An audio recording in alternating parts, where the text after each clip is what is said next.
give this to Mary.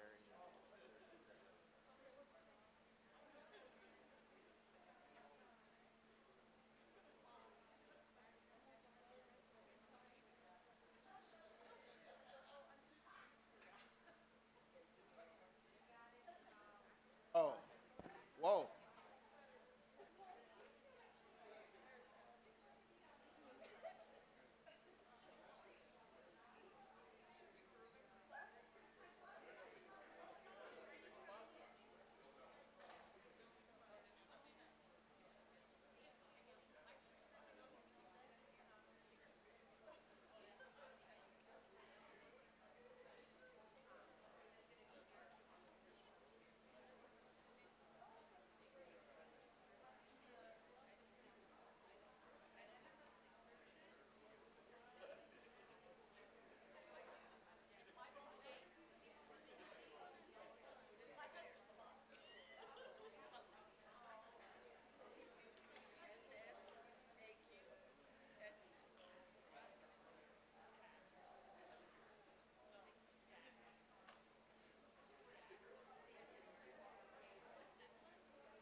Sicky, he's sicky. No, you didn't. Hi.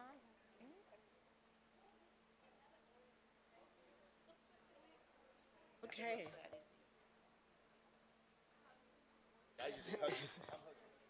So it's 5:30.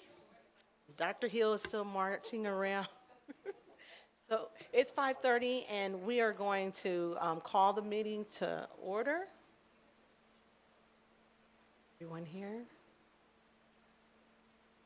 Seems like it's been a while. Hello, everyone. All right, so we will have our Pledge of Allegiance, and Dr. Hill, you're up. So can you lead us?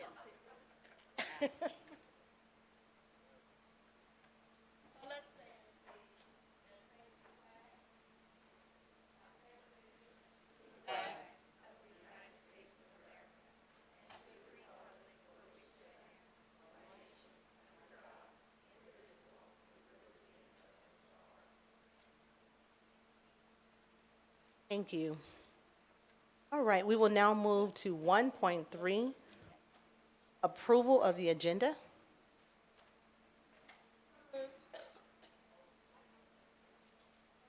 Been moved. It's been moved in second. All in favor? Right? Any opposes or abstentions? All right, motion carried.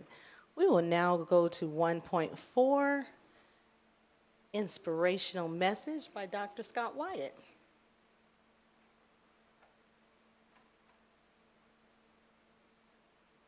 Well, thank you, Madam President. I almost said Vice President, but I caught myself right there. So appreciate the opportunity and good evening, everyone. It's great to see everyone and Happy New Year. I'll say that as well, since it's a new year, a new opportunity. And now I wanted to just read a quick quote.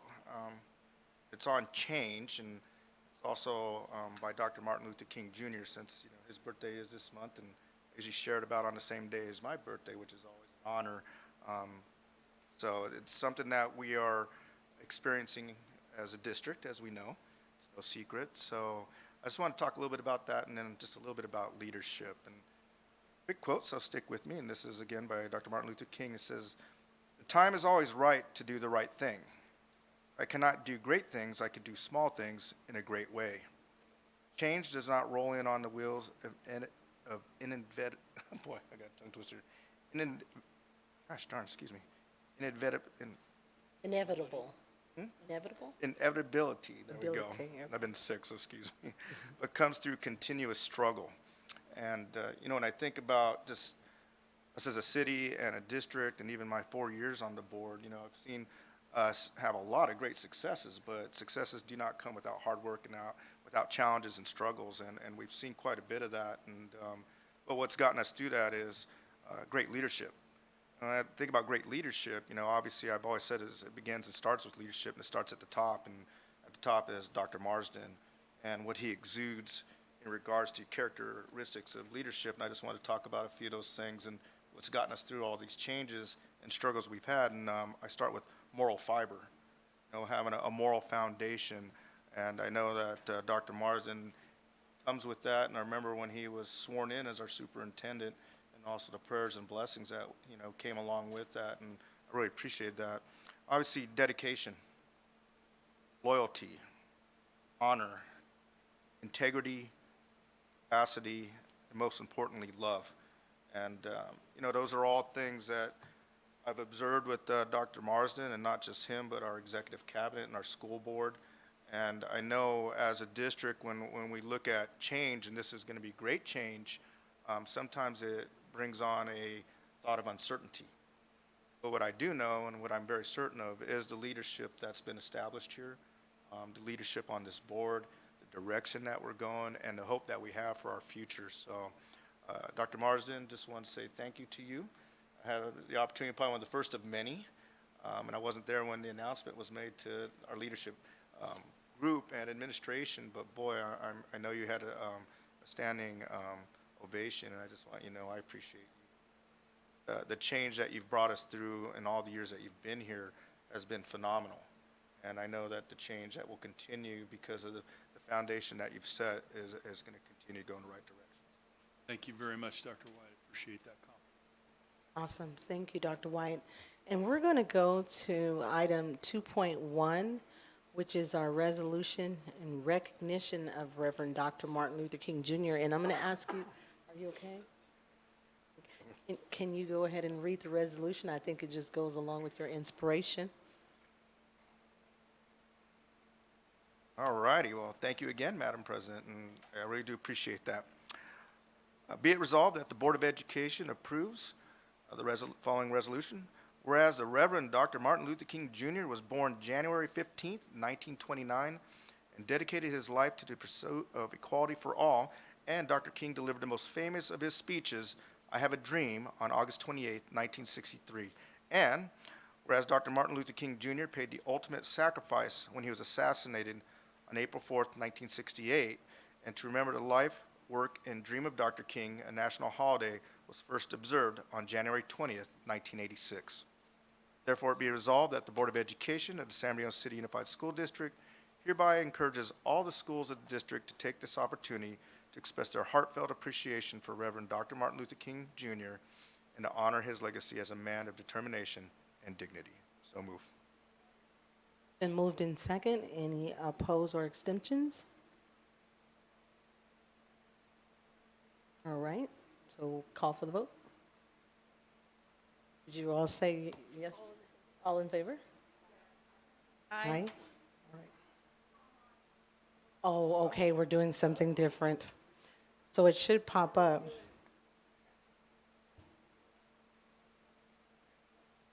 I don't see it there. And I went to the training.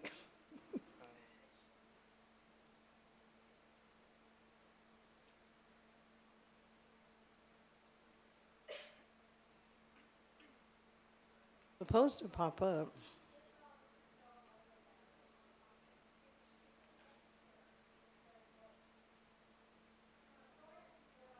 It'd be a little sign. Okay.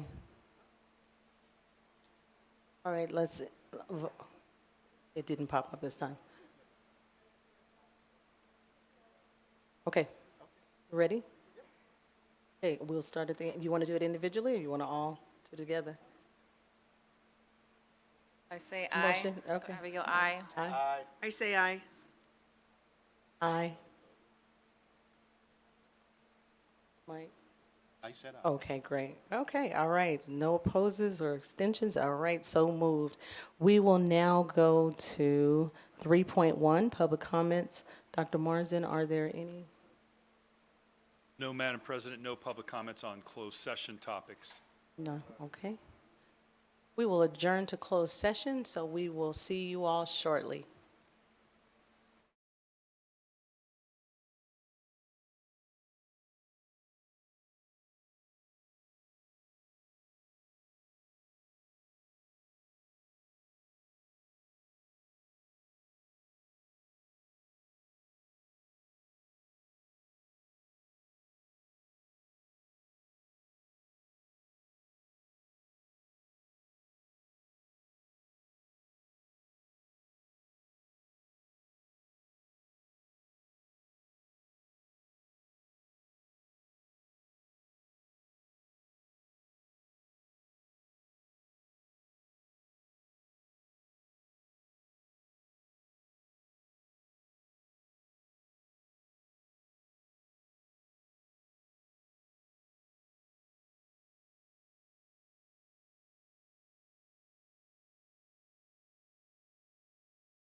we don't have to guess anymore. Yeah, no. No, no.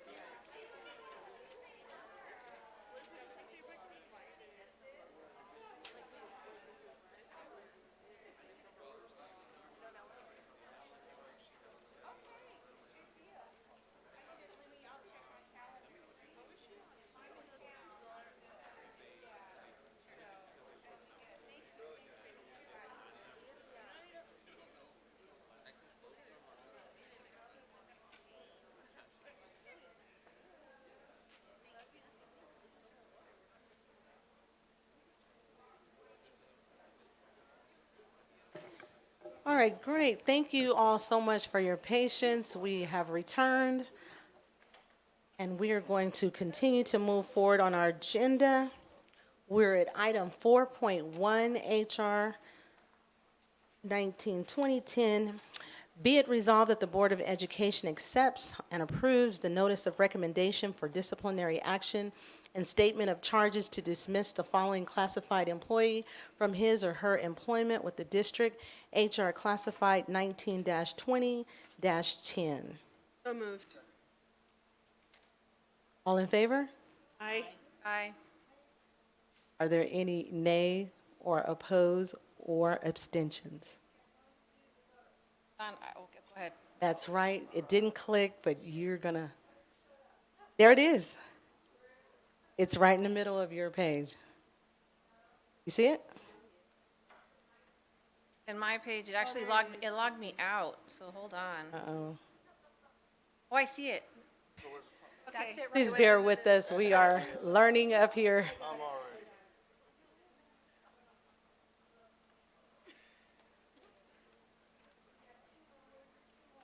Mine didn't take either. I pressed it. Did you get mine? No,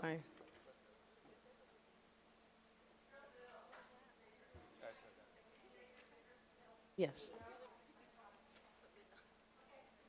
Got us? Excellent. Okay, we're gonna have to get used to that. That's awesome. It's up there somewhere, they said. Does it show the results anywhere?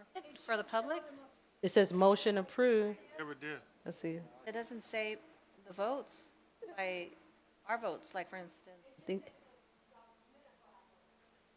it'll be on the minutes. if those in the audience wants to see how we voted. but Before you okay. could see who voted and what.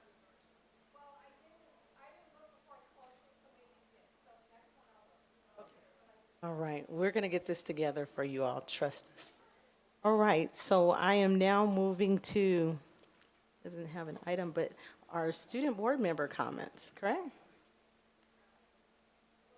Student board members. So we have one? Just one today. Well, since we've been on break, there's not much that's been happening. But I do want to express my gratitude for the opportunity to have gone to the event in San Diego.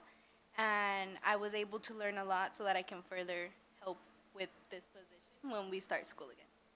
Good job. Well, welcome back and Happy New Year to you. Can I ask you a question? Ms. Castro, what's the one main thing you got out of the San Diego conference? To connect with everyone, because it's harder when it's one student and the three of us represent all of them. So which is why the three of us had came up with the idea to do visits to the other schools as well, like elementary schools and middle schools, to see what's going on and try to gather information and work on things with that. Great, thank you. Excellent. And based on that experience, what are you learning? That it's important to make connections with everyone because there's many different perspectives from everyone around. So it's a really good thing to learn about other people and to expose yourself and learn more about the different perspectives because you don't really realize what you can learn because you're like in your own bubble. And I wonder, once you have those multiple perspectives, how that impacts you in terms of later, in terms of recommending policy and making those decisions that affect, the perspectives that you have heard.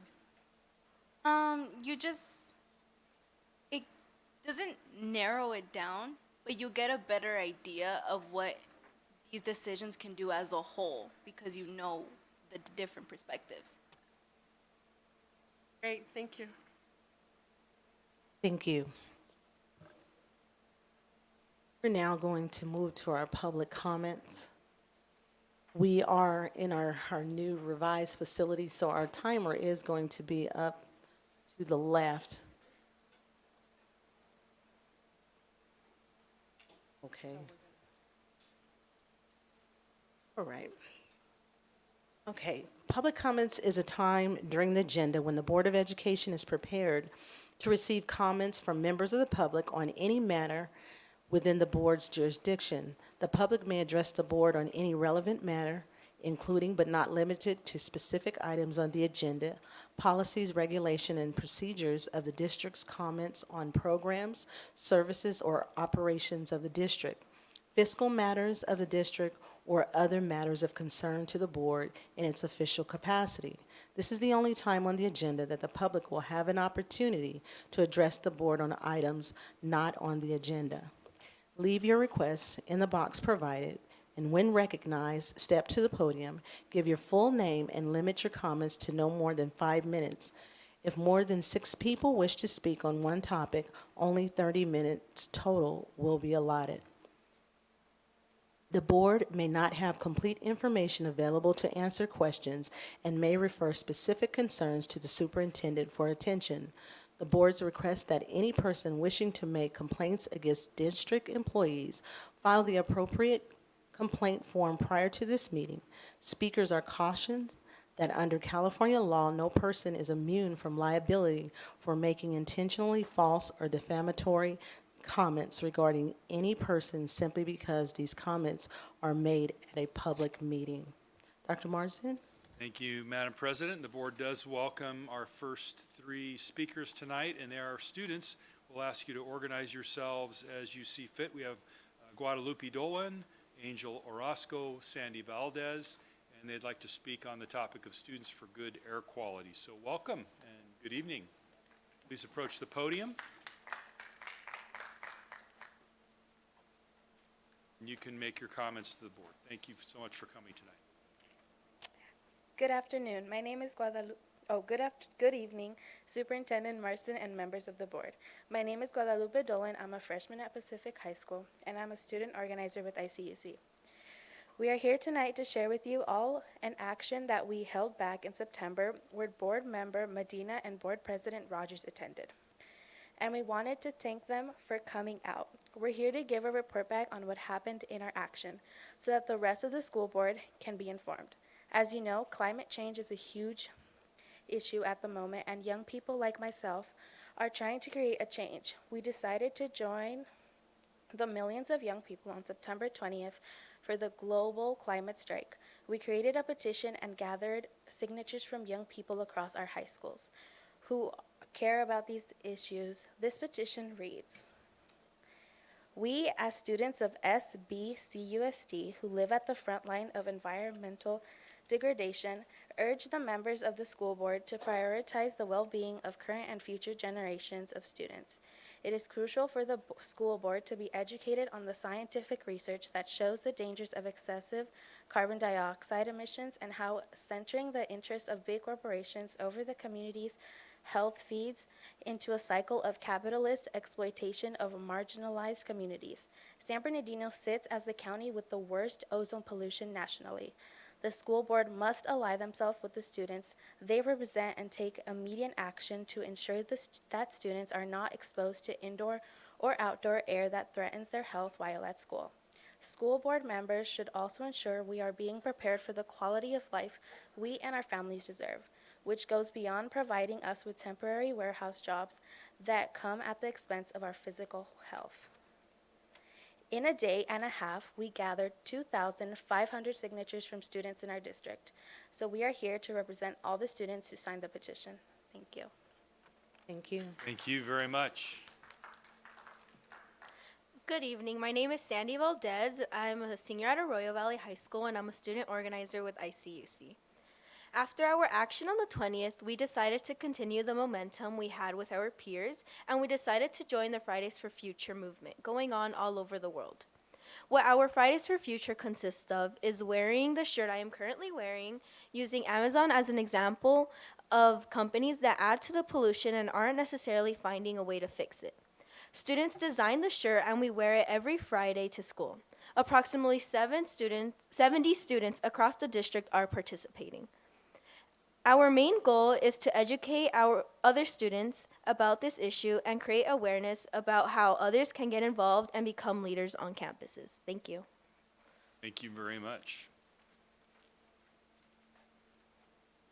Hello, my name is Angel Orozco, and I'm a freshman at San Antonio High School.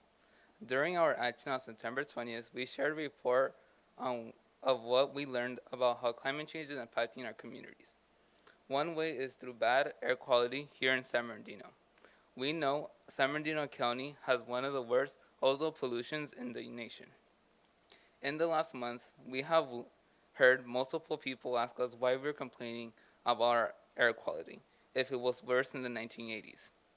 Since then, we have taken steps to make it better, but we are slipping and taking steps back and returning to bad air quality. Because of this, we have came up with several recommendations to address part of the issue, which are the following. Request SBC USD district staff to contact CARB, the California Air Resource Board, and engage our district actively in work that they're doing to better our air quality. Create a rigorous air quality wellness policy for our school district. Work with ICUC students ICUC student leaders to organize a special school board meeting within the next 90 days to represent district research and proposal for actions that will include an estimate of the cost for the district for missed attendance and how much is attributable to air quality. A report on funds that are received by SPC USD, by Amazon, and other contributors to air pollution in our city, and how these funds are being used or not to mitigate the impact of air pollution on our school communities. A report back to us on the steps the district is making to reduce exposure in our schools, including the development of air quality wellness policies, collaboration with CARB, to implement the Community Air Protection Program, ways that address issues we face in our schools. Tonight, as Students for Change, we would like to ask President Rogers and Vice President Dr. Wyatt to consider adding an item to the board agenda on open discussion research recommendations within the next 30 days. Thank you. Thank you. Mr. Roscoe, thank you very much. Ms. Valdez and Ms. Dolan, thank you for coming tonight. Sincerely appreciated. Appreciate your hard work, and the board will certainly consider your request. Next, for public comments tonight is Ms. Tammy Fort on the topic of invitation from SOAR Academy. Oh, I apologize. I wanted to commend you for your work and your advocacy because since I've been on the board also, I have championed, or most of us have also championed, looking into the air quality, especially for a lot of by the railroad and the trucking and so forth, all the emissions from the trucks and gas leaks and so forth. Loma Linda has done studies in terms of air quality and also asthma in our community. And I had just asked Dr. Bettis to provide us with how many kids in our district have asthma. And in our board reports, just on Aries, and there may be other students that we don't know of, 1,737 children have asthma in our district. Those are just the ones reported in Aries. There may be others. And so the issue that you bring is very, very important because our health, and we have a strategic planning strategy as well, a pillar on health and well-being. And I think that dovetails right into where we want to go in terms of looking at that. Dr. Marsden, I don't know how fast we can come up with what they requested, but I don't, what do you think? Yeah, appreciate that, Dr. Flores. I'll turn that over to our Yes, they had president. shared with me, and I was so appreciative for them to come. Abigail and I have both attended the session that they had, and so tonight was an informative for all of the board to kind of get up to date so that they can hear it, and then from there, we will work on the next steps together as a board. And Abigail? I do want to mention that one of the comments of the youth is that regarding the warehouses and the type of jobs that we're receiving. And one thing is that in our school district, we have to really look at those type of career pathways that we're, unfortunately, there are certain jobs that are not the best environment when you look at diesel trucks and so forth. So I really do want to also look at, once they come back, we'll look at what we can do regarding the type of career pathways that are impacting our youth and especially in their future. Mr. Tillman? Yeah, and I hope that we don't lose sight of the fact that the air filtration system we put at some of our schools was driven by the studies that were done that showed there was plumes of bad air sitting over certain schools, and that's why that air infiltration system was put in at those schools. And because of the expansion of the logistics systems and more trucking and more air flight, we might want to look at having other studies done to look at where the air is, and maybe we can expand where we're putting those air filtration systems at other schools. Just a thought when we agendize, maybe we can talk about that. Excellent. Thank you. Thank you. Thank you, Board. Board, again, we welcome Ms. Tammy Fort to speak on the topic of invitation from SOAR Charter Academy. Good evening and welcome. Good evening. Nice to see everyone again. We're here today with an invitation to our upcoming Leadership Day. If you weren't aware, for 3 years, our SOAR students have been involved in a Leader in Me program, which is based on Stephen Covey's book of 7 Habits of Highly Effective People. The Leader in Me program is designed for students in all grades, all the way down to kindergarten, to develop leadership skills inside and outside of the classroom and school environment. Last June, SOAR received the honor of being named a Lighthouse School. And a Lighthouse School is a model school of exceptional leaders. And there are only just over 500 schools worldwide with that title. So we're very proud. This will be, Congratulations. thank you. This will be our 3rd annual Leadership Day. And it is scheduled for Thursday, February 6th from 9:30 to 11:30. And it's just a short, basic, the students show off their unique leadership talents. Some of them have leadership in the arts, some of them leadership in writing and art itself, and different types of leadership things that will go on. Some of them will write speeches, and it's all student-run. That's the basis of the Leader in Me program, is anything that a student can do, and adults should step back and let that student take leadership and ownership of that project or activity that's taking place. So we would love to see some of you there. And should I bring you the invitations or over here? Madam to our Board Secretary, thank you so Okay, much. thank you so Appreciate much, the and we hope invite, to see you and there. congratulations on that distinction. Oh, That's a great, thank huge you. recognition. Have a great evening. Thank you. Board now welcomes Deputy Greg Jones, Sheriff's discussion around the Sheriff's Safe and Return and Human Trafficking. Thank you, Deputy Jones, and welcome. Good evening. Good evening. I'm sorry, I'm tall. Good evening, Board and Superintendent. I thank you for your time. I'm here just to give you some information. It's being disseminated at this time. 2 things. One is the Safe Return Program for adults and juveniles with special needs. Our department established a registry database for all juveniles and adults with special needs ranging from Down syndrome, autism, Alzheimer's, and dementia. It is a free registry database to the entire public. The website itself and the registry database is held by the law enforcement, our department. It's a very secure and private registry. It's used in a sense where if somebody wanders off, goes missing, elopes, when we come across that individual, we will have the ability to look and find that person's family, their loved one. It will decrease the negative contacts, so if this certain individual's having a bad day or an episode, our officers are going to be able to be prepared to handle that situation. It will not, hopefully it will not result in a negative where somebody gets hurt, being the individual or the law enforcement. The families put into the information in there, what sets the person off, what calms them down, where they like to wander to, trigger words, things that will enhance a positive contact with this individual. I cannot stress enough, we've used this registry database in the high desert to find, to locate, and to return individuals. On our website, the sheriff's website, under programs, you will find what it is about under safe return. There is a video. It's about a 6-minute. The family has given me permission. Lydia Grayson, she's 12 years old at the time. This just happened November of 2017.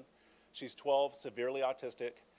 She lives in Rancho, and she opened up the window, kicked out the screen, and she was off. She was off to Walmart. She actually took a chair, put the chairs next to a brick wall, threw another chair over on the other side of the wall so she wouldn't get hurt, and jumped the fence, and she was off to Walmart. The problem was about 20, 30 minutes later, right in the middle of Haven and I forget the cross street, she forgot where she was going. She had an emergency. She was crying, screaming. The individuals in Rancho Cucamonga, about 7 to 8 individuals called 911 because they thought that she was an individual, and she's a tall young lady. They thought that she was an adult.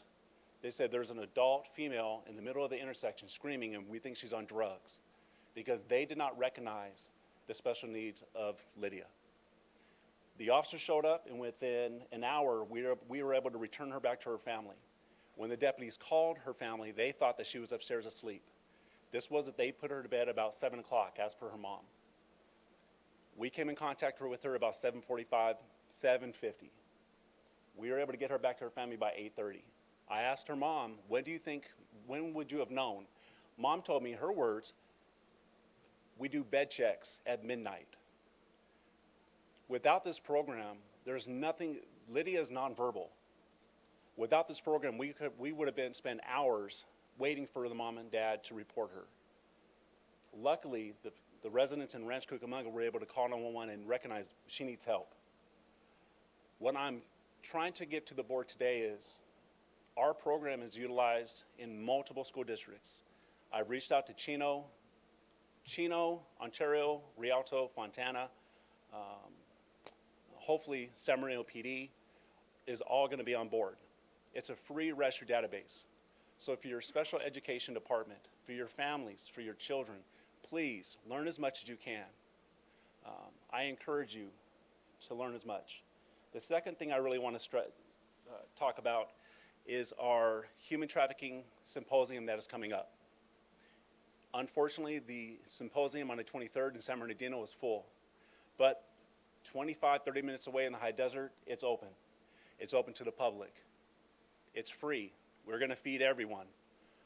You simply just have to enroll by going on Eventbrite. Our department alone is a part of a task force. Our department, along with Ontario PD, Redlands PD, the DA's office, Homeland Security, California State Parole, and the FBI, has a human trafficking task force.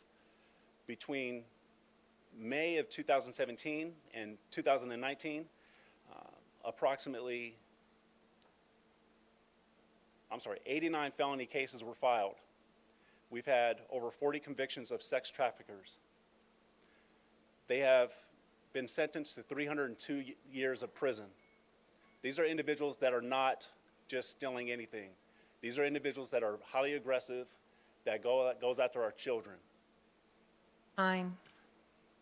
Thank you. Go ahead and finish your comments. Yeah, if you could just wrap that up. The one thing I really want to stress is, so far, we have rescued 86 minors. We've rescued 221 victims. In addition to that, 91 call-outs. by our task force. This is something that really needs to have more light. If you can, please spread the word as much as you possibly can. I encourage you to attend. Please. Thank you.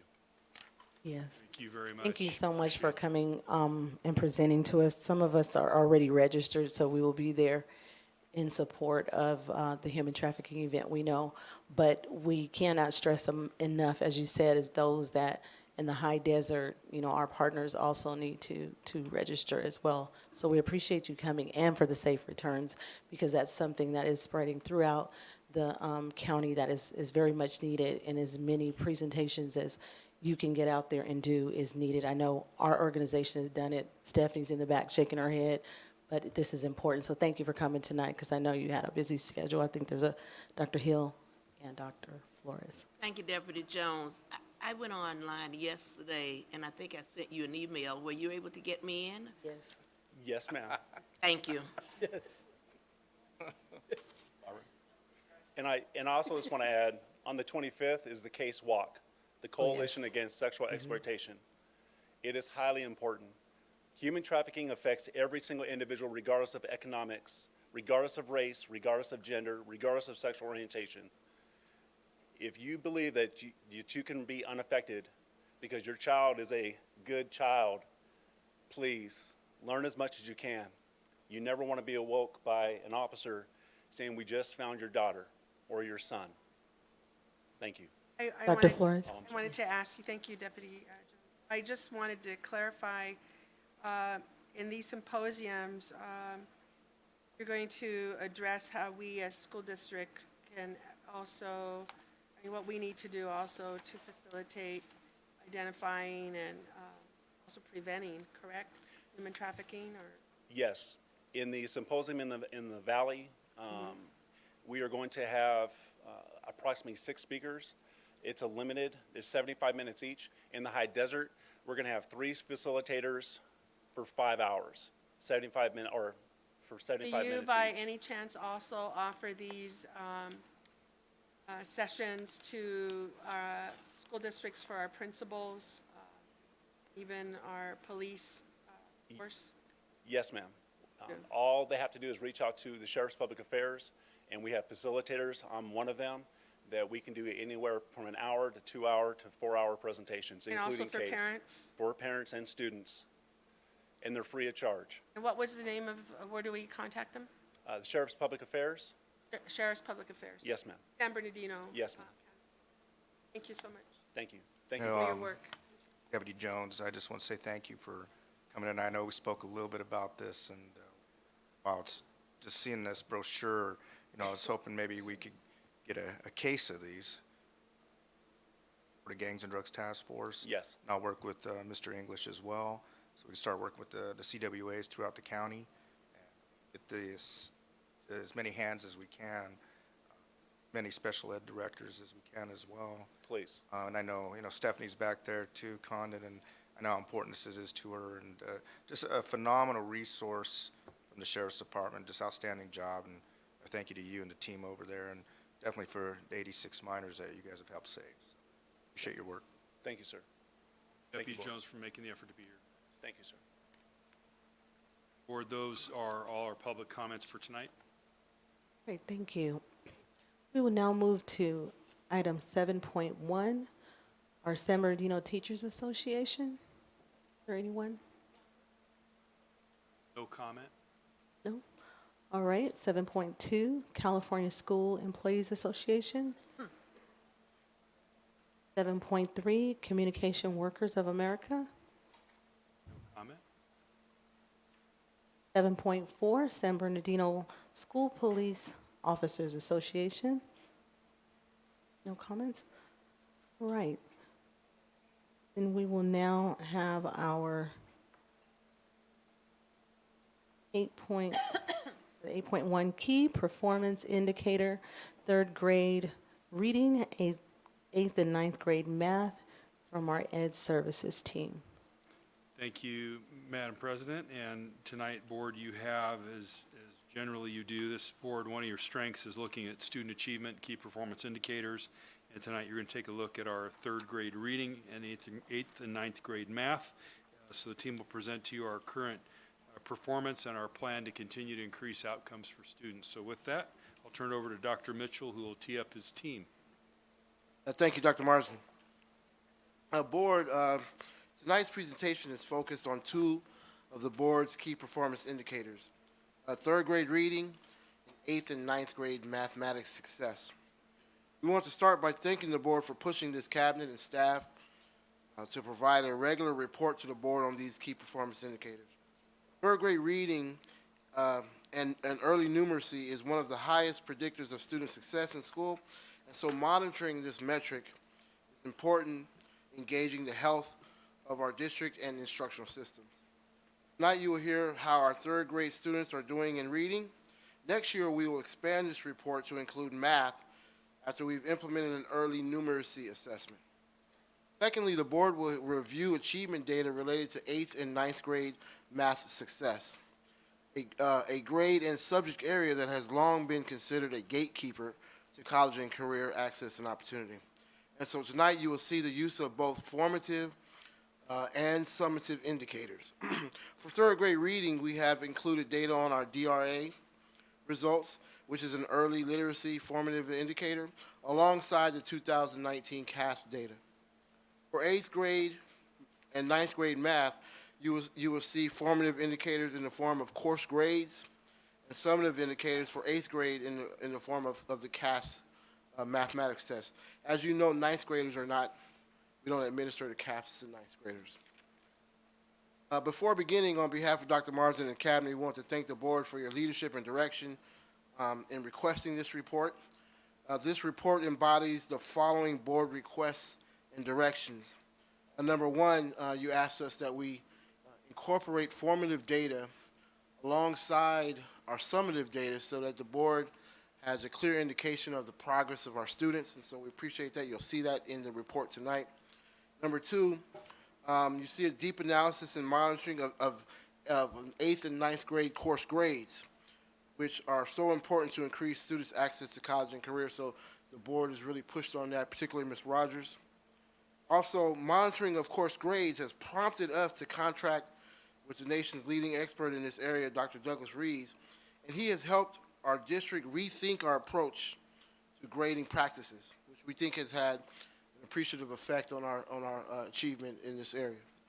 Lastly, in response to your direction to create robust early literacy initiatives, we have developed a K-12 literacy initiative to improve our capacity to provide effective literacy instruction, as well as create a culture of and a love of reading in the community.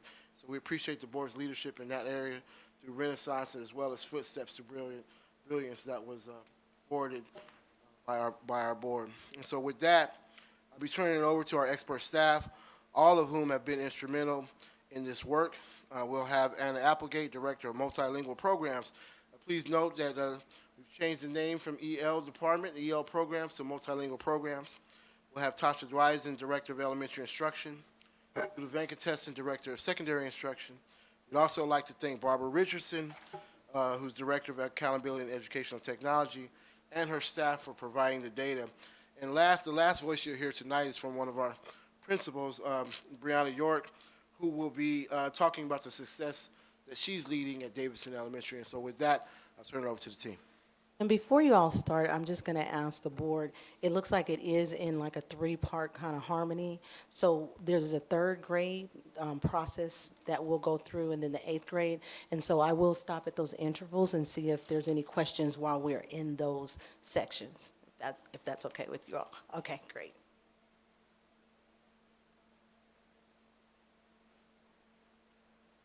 All right, good evening, Superintendent Marsden, Board President Rogers, Vice President Wyatt, Board and Cabinet. This evening, I will highlight the district data in early literacy. During this presentation, Sudha Venkatesan will highlight the 8th, 9th mathematics CASP results and student grades. Anna Applegate will help me. 1 second. Is there any way we can get that on those screens? There you go, thank you. And Anna Applegate will help present the third grade literacy as it relates to our English learner programs. In this slide, we have force ranked the state, local, and comparable districts as it relates to grade 3 students who are meeting and exceeding reading standards on the CASP. You will see that that SBCUSD is currently at 37.7% of our third grade students meeting or exceeding standards. We are currently 6th out of the 10 comparison districts listed.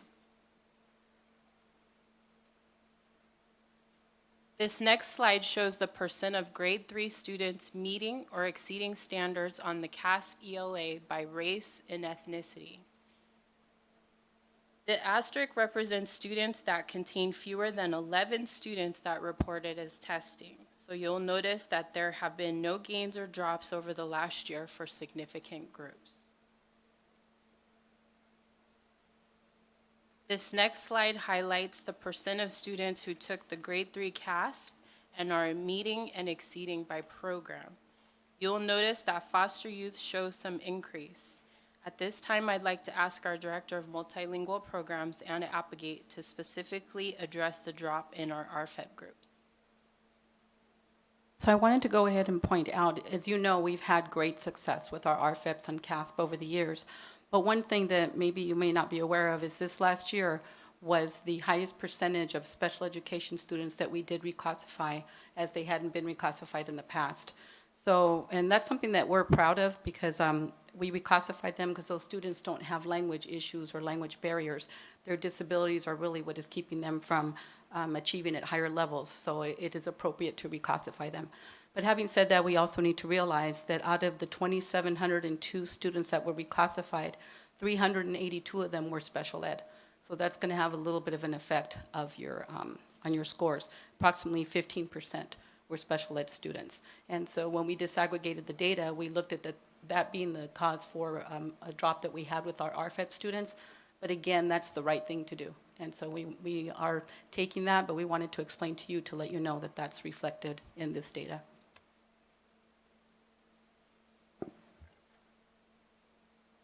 Board, at a previous meeting, you asked that we provide leading indicator assessments that could predict students' performance on state testing. Our district is using the DRA, its equivalent for our English learners is the EDL, to predict student performance on CASP in grade 3. In the next slide, I will be presenting the first ever comparison of our local leading indicator assessment predicting our CASP scores.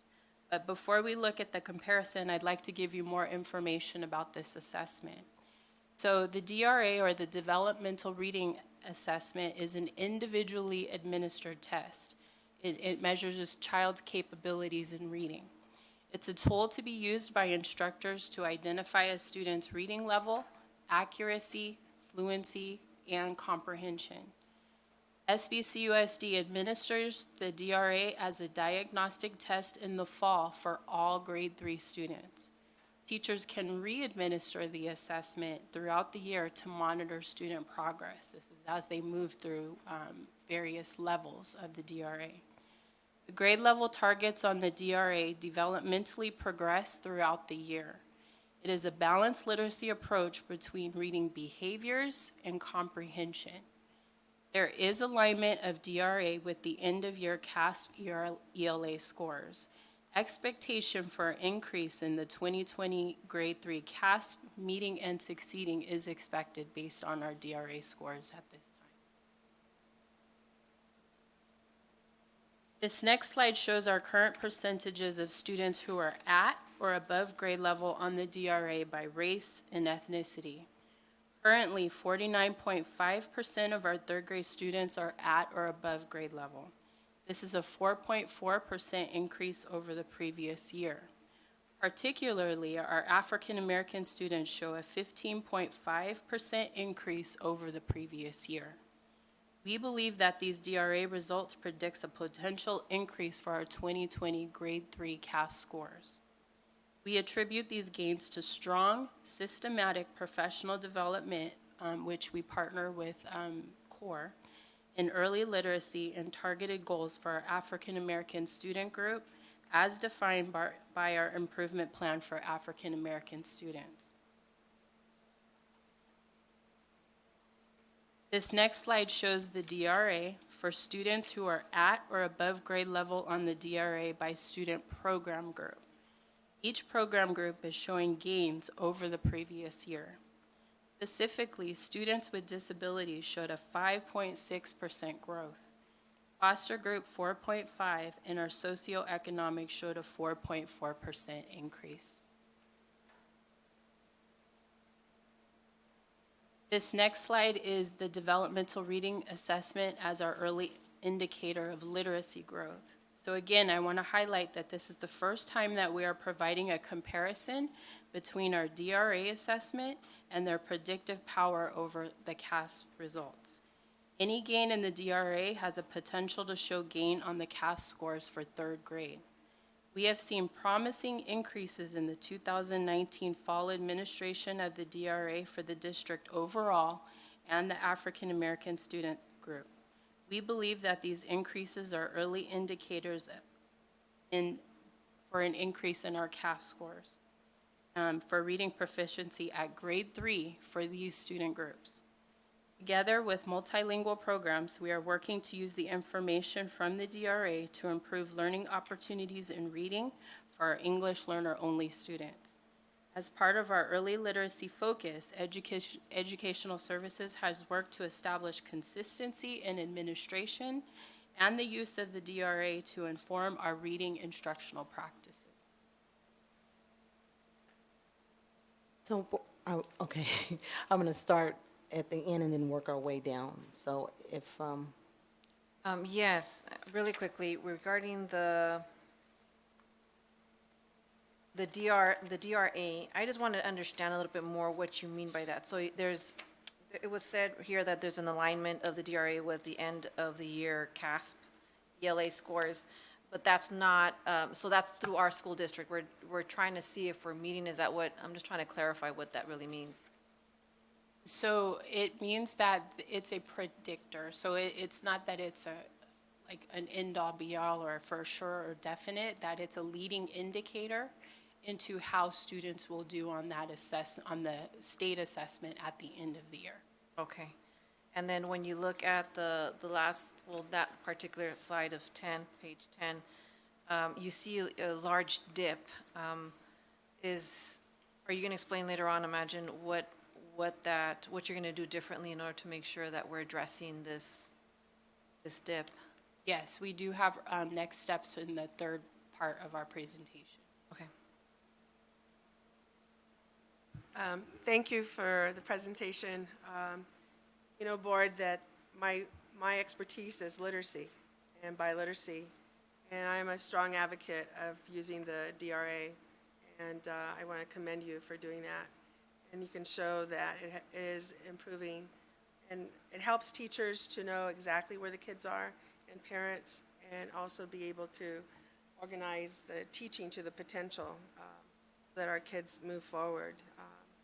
Given that, I have conducted research, and I would like to get it to you, where we don't, on page 7, we really re-examine the use of the word accuracy and the fluency part of the DRA, because we have found that it keeps the kids in the same level instead of moving them up, because actually we want them to comprehend. So I would like to get you that research. It's reading recovery research, so that you would know that. And it would be very helpful also for our EL learners, because the kids make mixed cues and they don't change the meaning. And when they don't change the meaning, they shouldn't be counted as word accuracy scores. So if they don't meet their word accuracy score, then they're kept at the level when actually they could be moving up in terms of their level. And on page 8, Mrs. Applegate, I would like to ask you, was it 8? No, it was on 8, actually, Tasha, I'd like to ask you about, well, comment first that it's great that our African-American kids are moving so far ahead. It's really positive. I'm concerned about our Hispanic kids And it may be also because of the accuracy and fluency tests part of the DRA that's keeping them back. So I really want us to look at that recommendation. Page 9, Mrs. Applegate, I think that, or is that where the RFEPs, where are the RFEPs? RFEPs are on page 7, sorry. I think, no, page 8. On page 9, they're in the center. Oh, yeah, page 9, I put the wrong page. It would be interesting to see if you disaggregated the special needs kids, took those scores out, just to see where the kids were. Just because if that's the case, I think you would see a very different number. So I highly recommend that. And then on page 9, with our EL kids, they're not making as significant growth as possible. And what we found in our research with EL kids, it was the word accuracy and fluency portion of the DRA that was keeping them back. And it wasn't a true measure of really what the comprehension was. So it'd be interesting to see if you were to, address that. I think you would see a different improvement or development on the kids' part. Thank you very much for that. Thank you. Dr. Hill? Your presentation on the reading section there. Really appreciate, you did a great job, so thanks to all of you. I just have a couple of questions, and as I took a look at this, I often wonder, who do we test? If a student arrives here from Texas on Monday and testing is Wednesday, is that student a part of the test? And I guess I'm asking that as to the accuracy of, and I know some things out of your hands if you say we test all students, and we should be testing all students. But I just wonder if there's any separation of the ones who just got here, whether it was from Texas or whether it was from, the Philippines or wherever. And I'm asking a question, but I don't want an answer to the question. And the other one is, is there any way we could get information on students in the 3rd grade, the one who've been at the same school consistently, to stay in place ones? Do they score better than the ones who are moving around? I know it's a lot of mobility, but it would also be interesting to know that. And again, I'm not asking you to provide that. You're doing a lot, but I'm just, those are my wannabes. But I just want to say thank you so much for your presentation. Dr. Hill, we'll be happy to provide that data. That data is actually easy to get, some cohort data, and I think it would add a lot of value to this presentation. Appreciate that request. And also in regards to your first question, there are clear parameters of when kids are tested, and we're happy to provide that information. Where there are clear parameters from the state testing site on when kids are counted in our test cycle, and so I'll be happy to provide that as well. Dr. Ford, you had. Yes, I'm sorry, I had one more question. Mrs. Applegate, did you collect any data on our bilingual kids in terms of their DRA scores? Yes, because we need to keep in mind that we have approximately 3,500 ELs in multilingual programs. So at 3rd grade, they're tested in Spanish reading and in English reading. The DRA? The EDL in Spanish, which is EDL. Okay, that's right, I meant the DL. EDL is EDL. equivalent to the DRA, but in Spanish. Yes. And So how those did they scores- perform? They scored higher, and so we How can much get that higher? information. I don't have it right off the top of my head, but we can get that to you. And that would be consistent because their instruction in literacy is about 60% of the day in Spanish in our multilingual programs. So these EL kids that were scored lower are the ones that are not in bilingual programs? Well, they're all ELs regardless of program. Okay, but what you're saying is that you have data for our kids that are literate in their first language and learning a second language, and their scores are higher That's than correct. these? That's correct. that are At reported. third grade. I would be very interested in seeing those. All of us, Okay. I think, would, so that we can see what the effects are of, because you only learn to read once, preferably in your first language. We're happy to provide that data. That's a good Dr. Wyatt, request and add a lot of value to this presentation. Thank you, Dr. Flores. Mr. Gallo?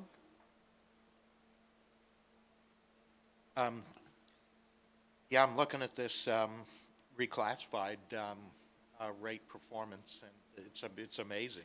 I'm just wondering, are we, maybe offering different types of English language arts instruction to our reclassified students? Or do you think they're actually coming in, since they're reclassified, I guess, by the rate? Is that what we're saying here? These students have met the criteria, which is pretty stringent right now, so they're scoring high pretty much in all areas. I So it's see. indicative of their overall performance. They score higher in math, language arts. I mean, it's amazing. Are we doing any differential instruction? There's more monitoring involved with our reclassified students. The minute they drop, we're catching them and we're providing whatever support they need to be successful. So then, the question begs, should we be doing that for all of our students? Yes. Question. That been a consideration?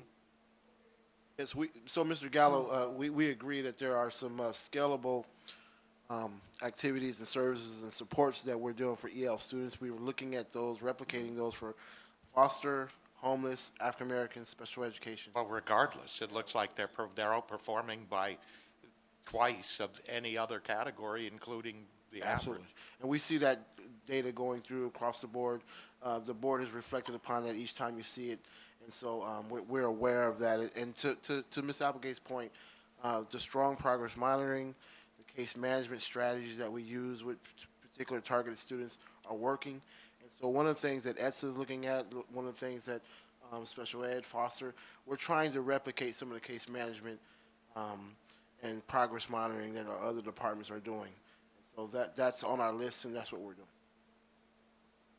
So, and again, 50,000 students, limited capacity, but we're learning that where we focus and target students, even with our work with TSSP schools, where we're finding improvements and acceleration when we target, we're looking at ways to scale those across the board. Well, it seems like you found one group that's Absolutely. obviously Absolutely. performing well. Absolutely. So Thank you. you're sure looking at that, yeah. Thanks, you guys. Mr. Tillman? I'm looking at the numbers and it looks like when you look at the DRA, at the actual standardized test, about 10, is it gonna score like 10% less? So the hope is that, like for instance, on page 10 with the African American students, they'll, instead of being at 24%, they'll be closer to like 40%. Success? Yes, that's the prediction. But we're saying that when we give the DRA in October, that we're looking at the differential from the DRA in October to the CAS test in May. We're seeing that consistent gap, 8 to 10 points. So we're looking at the jump with our African American learners, as well as with the third grade overall. We're anticipating similar growth in CAS in the spring. When will we get the results back from the CAFs? But when we administer the CAS in the spring, we typically got them back this year, October. Okay. Thank you. Thank you all. Those are our questions for now.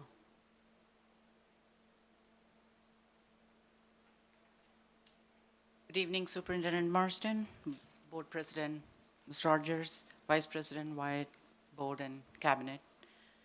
This evening, I will highlight the 8-9 mathematics CAS results and student grades in mathematics. In this slide, we have forced rank the state, local, and comparable districts as it relates to grade 8 students who are meeting, exceeding math standards on the CASP. Despite the district being at 25.7%, only 2 out of 10 districts outperformed us. They are Riverside and Long Beach. This also highlights how the state of California struggles to improve mathematics performance of our grade 8 students. Our relentless focus on the scope and sequences and grading practices will continue to improve results in years to come. This slide shows grade 8 students meeting exceeding standards on CASP, mathematics by race and ethnicity. This slide shows that there are no major gains for any significant student groups. The next slide is students meeting exceeding standards on CASP, mathematics by student program group. Again, foster youth and homeless have shown some increase, and other student groups have no major gains. The next slide is grade 8 students earning A, B, or C grades in semester 2 math courses by race and ethnicity. There has been consistent gains across all major student groups. 3 years ago, our board was very concerned about the number of Ds and Fs issued in the secondary schools. The board directed us to address this concern. We embarked deeply into examining the current grading practices that existed in our district. We invited Doug Reeves to help us with the grading practices work. Board, some of you may remember attending the first few meetings with Doug Reeves and our district teachers. During these last 3 years, we have been focusing on providing teachers the opportunity to look at grading as part of a feedback system rather than as a punitive measure. We have taken a two-pronged approach to this grading system, which includes a cultural shift in thinking about grades and providing the tools necessary for teachers for alternative grading methods in which students have multiple opportunities to show mastery of standards. We believe that our work on improving middle school and high school grading practices is providing teachers with the skills and knowledge to provide better opportunities for learning the rigorous standards in grade 8 and 9 mathematics. We attribute the raise in percentages of students earning A, B, or C grades to this work on grading practices and anticipate that we will see a stronger correlation between grades and CASP performance as this work progresses. It's important to note that there is still a misalignment between the CASP meeting exceeding results and the percentage of students earning A, B, or C. The district percentage of meeting exceeding is 25.7% in math, whereas 57% of all student groups have earned A, B, or C grades. The next slide is grade 8 students earning A, B, or C based on student program groups. Again, we see a consistent growth across all the student program groups, except for foster youth. And that concludes grade 8. Should we stop or continue? Because they are very similar between 8 and 9. Continue on. Okay. My next stop was at your next steps anyway. Got it. Grade 9 students earning, the next slide is grade 9 students earning A, B, or C grades in semesters 2 math courses by race and ethnicity. Grade 9 course grades follow a similar pattern. There has been a consistent increase in students earning the grades of A, B, or C in mathematics. Specifically, African American students grew by 2.9% and Hispanic students by 2.2%. This will, in fact, have a positive impact on our district's college and career readiness and the A through G completion rates. The next slide is grade 9 students earning A, B, C grades in semester 2 by student program group. Again, this shows the grades. We see increases across the board, except for foster youth and homeless. So we end the presentation for this before we continue with the next steps. Board, I was going to start with you, Mr. Tillman. Do you have anything just as of right now, Mr. Gallo? Okay. Dr. Wyatt? Okay, continue. So next steps for improving student learning and outcomes. Tasha and I would like to share the next steps.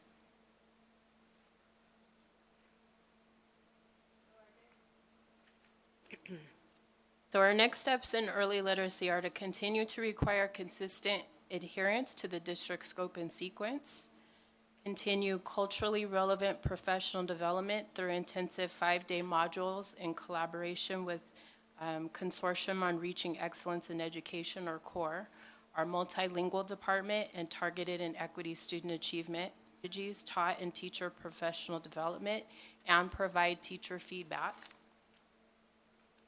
Continue site support via teacher collaboration and pull-out time. Continue our SBCUSD District Literacy Initiative with targeted focus on third grade students.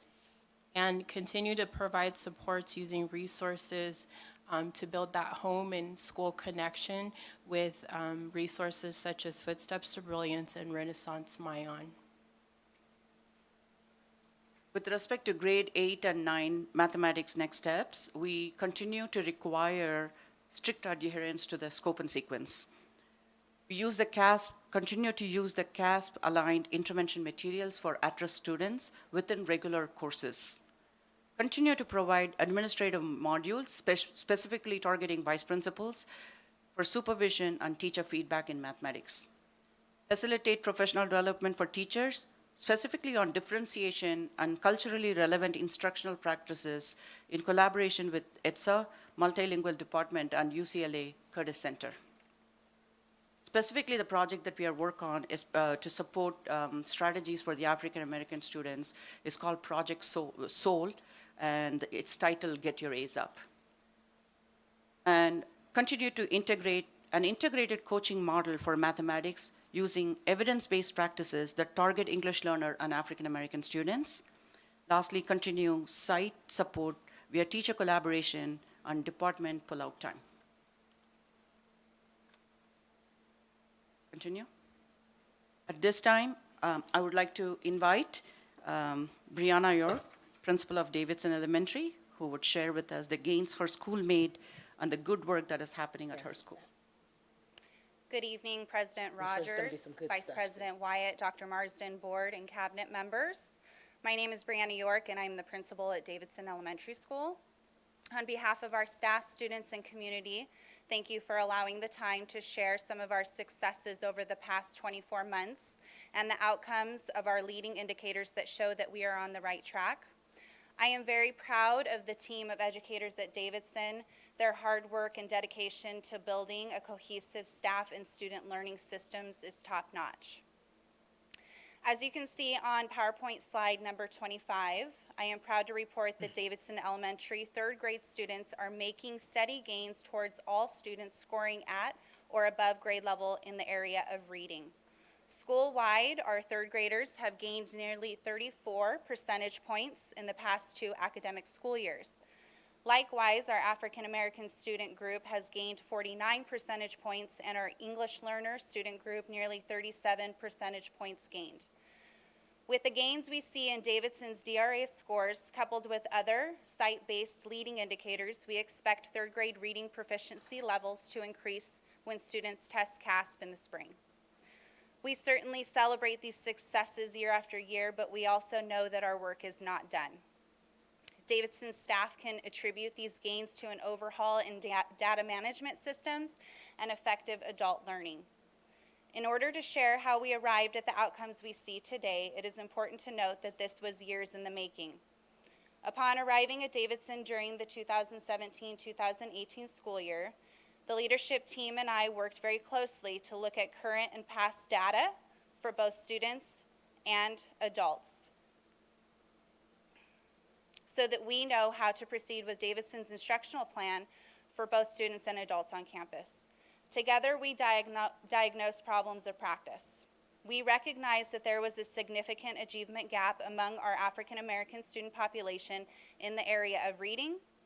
Data also showed this student group had a high number of suspensions, coupled with a school-wide dip in our student sense of belonging. We used the speed of trust behaviors and Steve Zweiback's facilitation methods to have open and honest conversations as to where and why our students were not achieving. Our leadership team, alongside our professional development team, devised a 3-year plan for addressing social emotional learning through professional learning and systems evaluation and change. We committed ourselves to filter all decision-making through our instructional plan and continue to hold each other accountable for laser-like focus. In order to build and align systems that would inform our instruction, we strategically planned 3 12-week professional learning and data management cycles within each school year. During each 12-week cycle, we draw baseline measures for both staff and students through the use of diagnostics and admin walkthrough data, specifically around the area of social emotional learning, culturally relevant pedagogy, and the monitoring of our African American student group. We have streamlined our professional learning by focusing on one skill or concept within the 12-week professional learning cycle using the learn, plan, practice, and refine approach. During each cycle, educators had the opportunity to learn best practices by participating in instructional rounds and lesson studies. Furthermore, each cycle also provides teams with on-site professional data and development around standards alignment and really diving deep into our problems of practice. At the completion of each 12-week cycle, we run diagnostics again to both ensure our work is affecting student outcomes and also to calibrate our plan for the upcoming learning cycle. As we continue to drill down, we asked ourselves this question: what if what we are doing is still not showing success? How do we support staff and students alike? This year, we are working diligently to recalibrate our multi-tiered system of supports. Through our work with the MTSS pilot team and WestEd, this year we're focusing on streamlining our data management to include a more robust and frequent monitoring of student outcomes and setting systems in place to support staff and student in Tier 1 with first good instruction. To conclude, our growth in the area of grade 3 DRA cannot be pinpointed to one instructional strategy, but rather a complete system overhaul and frequent recalibration of systems to ensure that all staff are developing as professionals and staff outcomes are directly impacting the achievement of all students. Thank you for your time. Thank you. All right. Good work. Thank you. We'll start with Mr. Tillman, and we'll come back this way again. And I know how the measurement works. These third graders different than last year's third graders. But can I feel confident that even the fourth graders that were third graders last year, they improved also? They did, and our leading indicators are showing that as well. Not through the use of DRA, but we use iReady on our campus, and so we frequently monitor them through that diagnostic. Thank you. All right. Dr. Hill? Thank you, and please compliment your staff next week on doing a great job. We appreciate the growth that you're showing. I just have 2 questions, one on page 26, your last page there, with the African Americans. I noticed in 2018 it was 28.6, and then it dropped to Yes, ma'am. -0, and the good thing is back up to 77.8. What caused that? I don't know if I want to call it a crisis or what. There were a couple things happening on site. We did have one teacher that was out for jury duty 3/4 of the school year. It was a long trial. But really, when we look at was the intentionality around looking at our African American students really there? No, probably it wasn't. And so when we look at, are we making sure that our student groups are growing and we're intentionally making sure and progress checking all of our student groups? That's really the work that we're doing now. Great, thank you.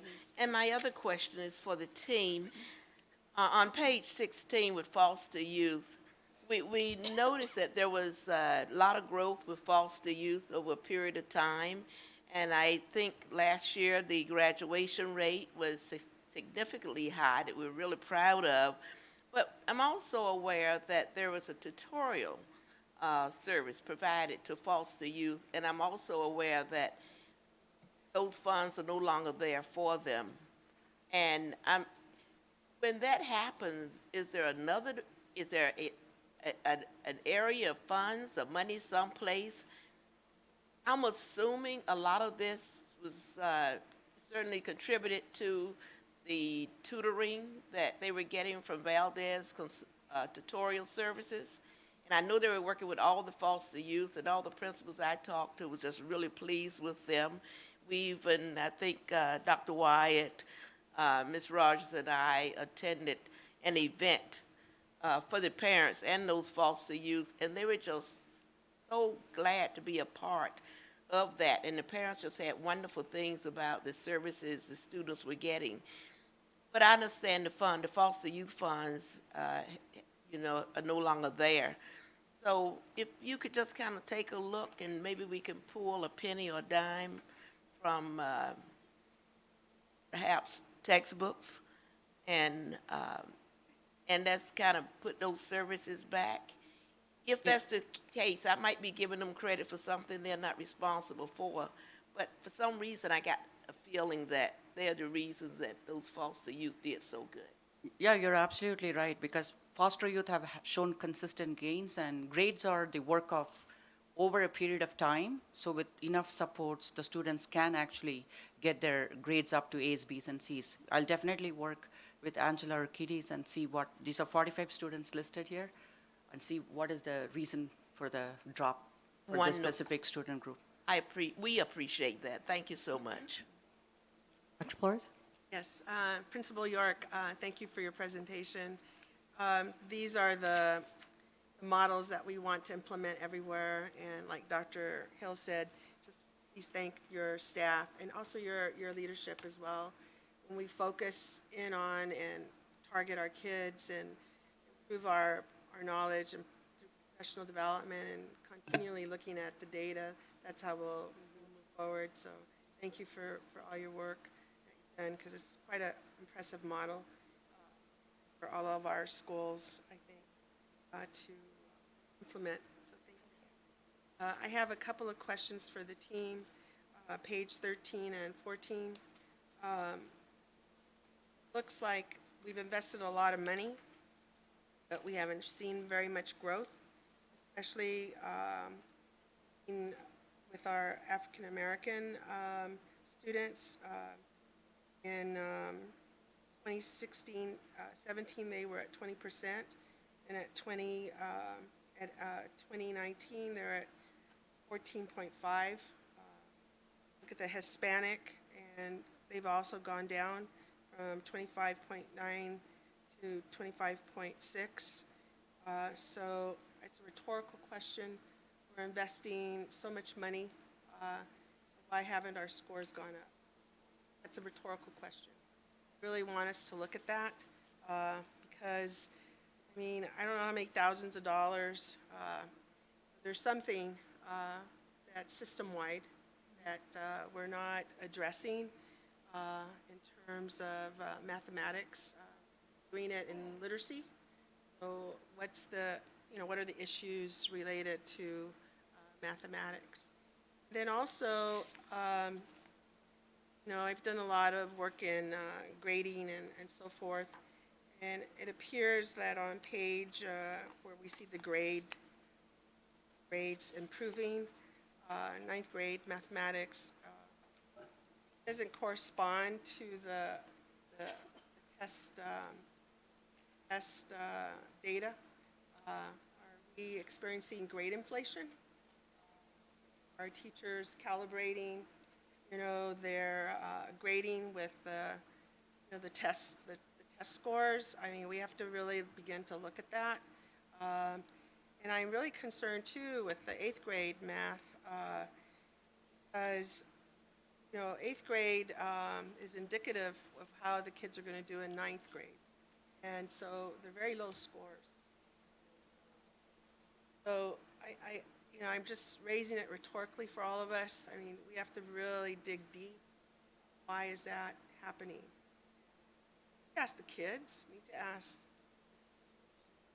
But I mean, I don't know if you do item analysis where the kids are not performing at top level in terms of the standards, I would certainly look at item analysis. Or it means like, where are the kids falling down, in tests? But what are the concepts, what are the functions they're not performing at? I think we have to dig a little deeper and to focus and help our teachers do that. I'm not sure if you're doing that. I'm just raising all of those things that are in my. Thank you. Thank you for your questions, Dr. Flores. All right, so with the DRA and when you look at the English tests or the reading assessments, when you look at math, is there anything equivalent that we can do? Because when you look at grades, the ABCs, it doesn't really, there's good test takers, and then there's those that get good grades, but don't do so well on tests. And it's the opposite. There's those that has poor grades and yet do very well on tests. So when you look at this as indicators, I don't see this as a reliable source. I don't know if that's something that you have thought about. And is there a test similar to the reading portion that will help us find a more accurate indicator? So one of the things we have started piloting this year are the benchmarks. We have a complete revised benchmarks which are aligned with the CASP. The objective is we will start developing a correlation for over a 3-year period, which will start reflecting towards what would be the CASP score. So that is the leading indicator right now that is present for mathematics. Okay. All right, thank you for that.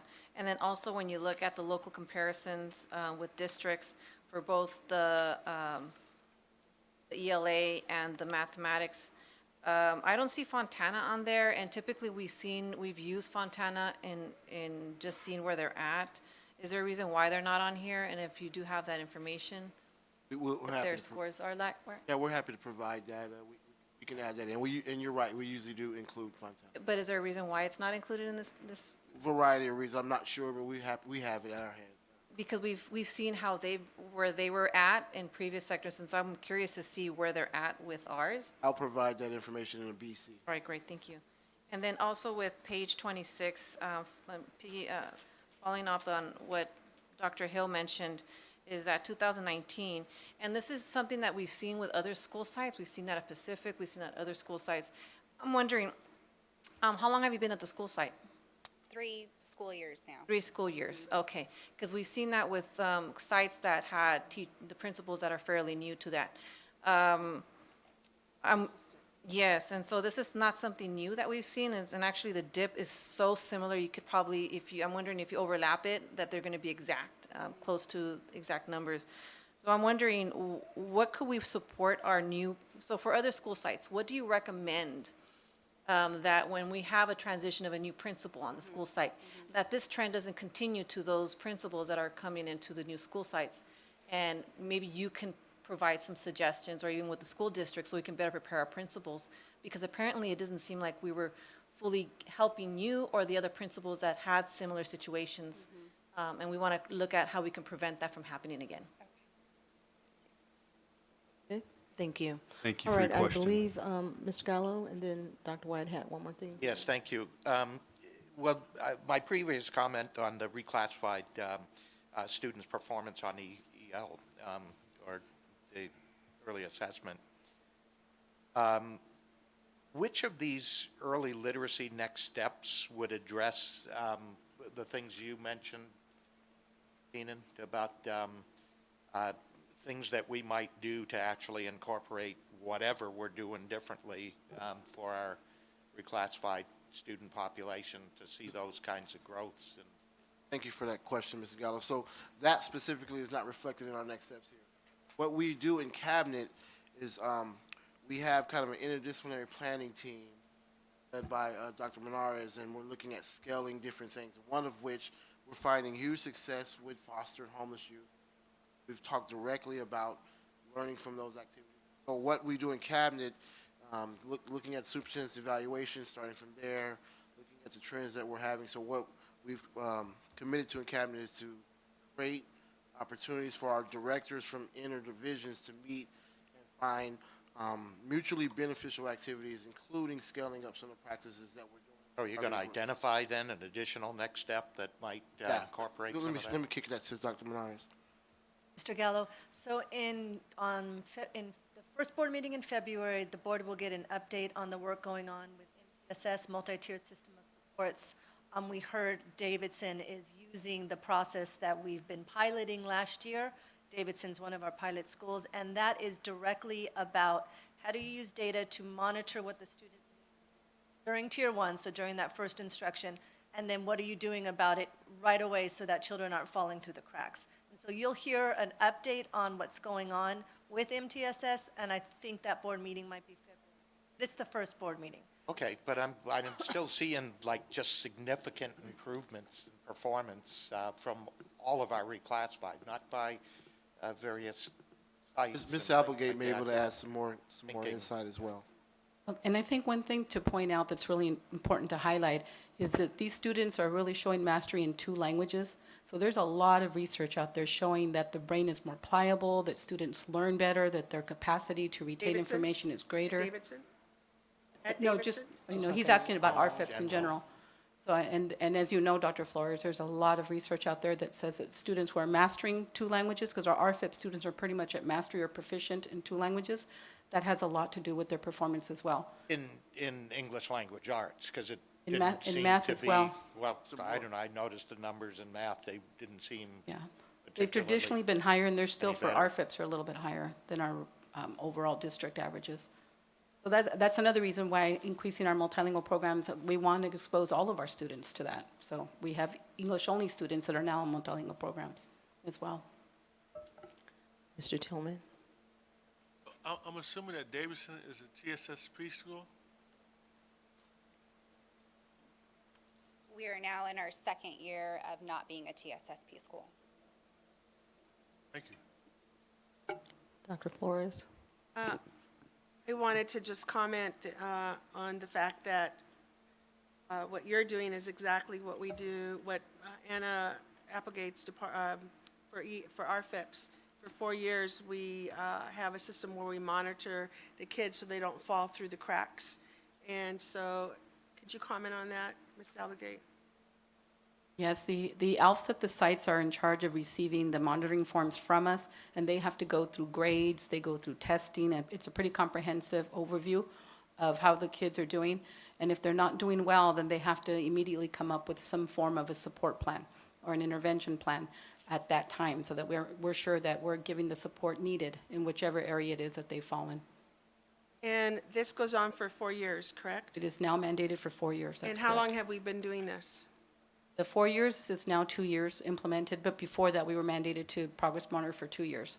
For This 2 has years, been- but now we're doing it for 4 years. Now we're doing it for 4 years. 4 years, so that's really been effective. That's why we see the increases in our scores, because we're monitoring the kids and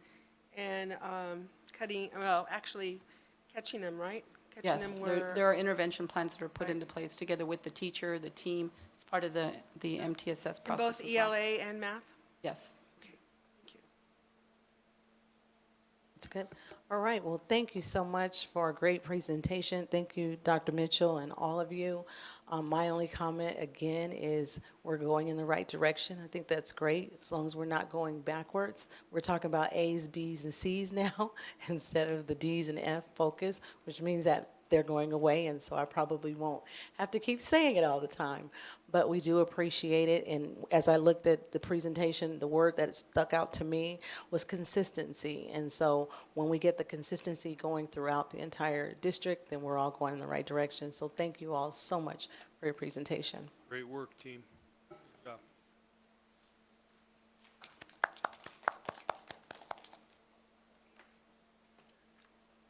We will now move to item 9.1, board member comments. And so we will start with Mrs. Abigail Rosales Medina. Thank you so much. Thank you. And first of all, I want to say Happy New Year's to everyone. A great start to a 2020. I do have 2 items that I want to speak on, and one is regarding reevaluating our career pathways, looking at the type of career pathways that we currently have in place, and really addressing what the pay looks like, what the risk factor at working conditions, and of course, the environmental impacts that those type of jobs are preventing. Here in California, things are changing really quickly when it pertains to environmental sustainability, environmental new laws, when it comes to diesel trucks, the elimination of diesel trucks and so forth. So I really do want to look at and reevaluate the type of career pathways that we have right now, and with the changing times that California is moving towards. Also with that, I also want to look at, in preparations with the sewage plant that's being built across the street from Indian Springs High School, as well as surrounding neighborhoods. I want to look at what are the plans to make sure that the air quality and addressing the smell and so forth, because when I read a couple of articles in other areas where, although the smell wasn't as significant as other areas, the smell was still there. So I'm wondering, what are we preparing for in case that does happen? And then making sure that those impacts are not necessarily harming not only our schools, students who are in our schools or staff that are in our schools, but it's also looking at the neighborhoods within that area, since it is being built, and the implications that can have. So I just want to make sure that we're looking into that as well. Okay? And that's it for me. My turn? Yes. Okay, thank you. I want to wish everybody a Happy New Year, and also welcome back our staff and our students this coming Monday. I think it was very, very smart of the Teachers Union to put in a 3-week window, because with the holidays and so forth, I think people need another week to recuperate and also get back steady, to prepare for the rest of the year. And so I just wanted to make that comment. I also want to thank Dr. Bettis for our board correspondence. I really appreciate the work that you and your staff have done in providing us a quarterly update on the mental health. The public can't see it, but it's a multi-tiered system support document that we got. And I really appreciate, I'll hold it up, that we have types of support services, the staff outcomes, and the student outcomes. And that's very, very comprehensive. And in all areas, you have improved. And that's very significant in terms of, when we focus and name strategically, in our strategic plan, in terms of our well-being. And I know President Rogers and all of us have raised the whole issue of mental health and what we need to do in our district. And it's like many, I'm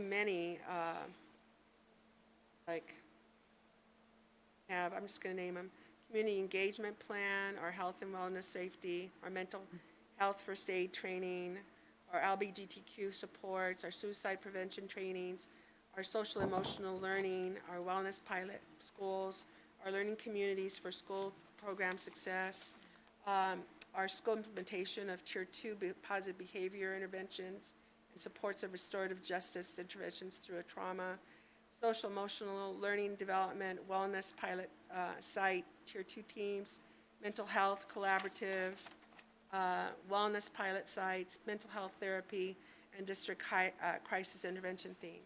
It's very thorough, and I commend our cabinet, Dr. Marsden, and also you, Dr. Bettis, for your leadership in providing this, and also your whole staff. I mean, the staff that is doing all this work. It's very commendable, and I just wanted to thank you.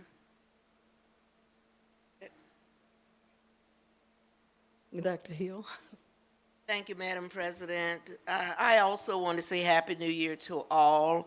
Hope our students My goodness. Well, I didn't think we would put us in the dark. It's Thank just you, Mr. testing out the Pace. dimming feature. That's it, your time is My up. time's up, okay. It is better, yeah.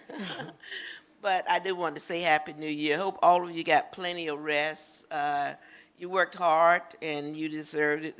That's for all of our staff members, from our part-time rec aides to our full-time cabinet and superintendent. Hope you got the energy to work the second half of the school year. I want to say to our senior students, our high school senior students, now is the time that I hope you take a look and decide if you're going to graduate or not. Don't wait until May, it's too late. Don't wait until April. Actually, you're already too late if you have questions, but at least you still have time to burn the midnight oil and be prepared to graduate on time. The key there is to make sure you communicate with your teachers. Ask them how you're doing. You need to divorce yourself from homework. If you didn't finish your work in the classroom, stay after school. Do it at school where the experts are. So you might want to change how you do things, but it's important that you graduate from high school. There are no other options for you out there. In the end, I would just want to conclude that with all of us, board, superintendent, and cabinet, as well as those of you in the audience and our listening audience as well, we need to pray for our nation. I was an employee with the Armed Forces Staff College in Norfolk, Virginia during the Vietnam War, so I know what happens during wars, and it's not good. Social media gives us a lot of information. Some of it's facts, some of it's not. I'm just telling you from what I experienced during Vietnam War and the things that were told to us. But we do know our young men are there. I feel really guilty for the number. I went to every graduation that we had last June, and I was so proud of every student who said they were either going in one branch of the military or the other. Congratulated them and said, right on, we're proud of you. And now just to sit here and think some of those young people are over in Iran, Iraq, Afghanistan, wherever, is it touches my heart deeply, because it was not the intent to send them to a place where they wouldn't be safe. And we know it's not always safe there, but we just need to pray for them. So let's pray for our country and pray for our military people. Thank you so much. Dr. Wyatt? Good. Mr. Gallo? Yep, just want to say Happy New Year, and this is my first time in our new quarters, and pretty neat, yeah, it's really nice. Lucky us, lucky us, Pardon? lucky us. Yeah, lucky. What is it, the Michael J. Gallo, what is it again? Dr. Margaret Hill? Right, that's great. And well-deserved, I might add. Congratulations, Margaret. I think you threw him off. Okay, Mr. Tillman. Just, I know Mr. Pace turned the lights down a little. I like that a lot better. Yeah, this is how I work. We should remember where that setting is. Thank you. All right, excellent. All right, again, I just want to say Happy New Year to everyone. And also, there was a lot of things that have gone on, but most recently and I think Dr. Marsden may acknowledge this as well, but I did get a chance to go and see, and I want to read it properly. We had our teacher, Faith Hurst Belinsky, and she was acknowledged at the county board. The county board recognized Miss Faith Hurst Belinsky, San Bernardino City Unified School District, who was the only teacher in the county that was nationally board certified in 2019. So I had an opportunity to be there with her to receive the award as the county board and Superintendent Alejandre. And it was great to be, in the presence and be recognized for the amazing things that all of our teachers and staff do. But when you get a chance to witness it, I know it's very meaningful, and it's nice to look out and see people that you know, and you were also there too. And it was just an honor. I heard about it, so a little birdie told me, and I was able to take a break and get over there. And then lastly, an announcement, and this would be for the public, that we should be sending out, or you should be receiving soon, an announcement for you to come to the Board of Education. I believe it's on the 22nd. So that will be 2/22/20. Here we'll have a morning session. I'm on to twos. 1/22/20. Here at our Board of Education.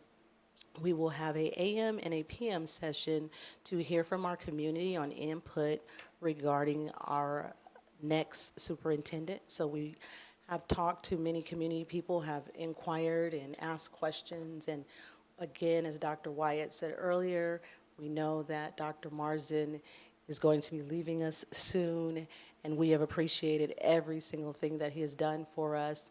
And now we are on to a new journey, a new time, and so we will be seeking the input of our community at our community forum. So look forward to that announcement that will be coming from the district on behalf of the board. Thank you. All right, we are now moving to, superintendent and staff member comments, right? You. 9.2? Yes. Thank you, Madam President. So just a few comments. One, yes, congratulations to Faith Belinsky, National Board Certification. We did want to mention that. That's just a huge accomplishment for our district and for our county. Want to also congratulate Salinas Elementary School being a designated California Distinguished School. Salinas is just one of 19 schools in the county to earn this prestigious state honor. Congratulations to Principal Heather Regalado. Secondly, in its December 27th press release, the National Association of Elementary and Secondary Education Act state program administrators announced that Richardson Prep High Middle School has been named a distinguished school by the California Department of Education, and also one of the 100 schools to receive this nationally recognized designation for exceptional student achievement in 2019. So the CDE School Recognition Program will take place in February 10th. Congratulations to Principal Jenny Page. And then next, I wanted to mention that our district has completed our disproportionality review, prong 2 review, and has demonstrated 100% compliance, and the district is the only large urban school district in the state to achieve this status. That's a big deal. Compliments to Dr. Rachel Menares and her team. That's to be the only large urban in the state to achieve that status is huge. Dr. Menares, can you explain what that means at Dr. Flores' request about our disproportionality review and 100% compliance? So, details of it, Dr. Flores, I don't want to say incorrectly. The long and short of it is the state monitors the number of students that we do or don't have identified, and I think this one is on suspension. And so when we are exiting prong 2, that means we've decreased our number of suspensions. For any of our student groups that may have been too high, that's come down significantly. But it's a very positive, and the team's done a lot of work around it. Correct. For our large urbans. For large urban, that's Very correct. uncommon for large urbans to exit. Thank you, and thank you for your leadership, Dr. Menares. And then finally, just want to, looking forward to the school back at January 13th, and Happy New Year. We are now at item 10.1, approval of consent calendar. Okay, I have items to pull. 10.4 and 10.7. Okay, Karen, we're going to slow down for you.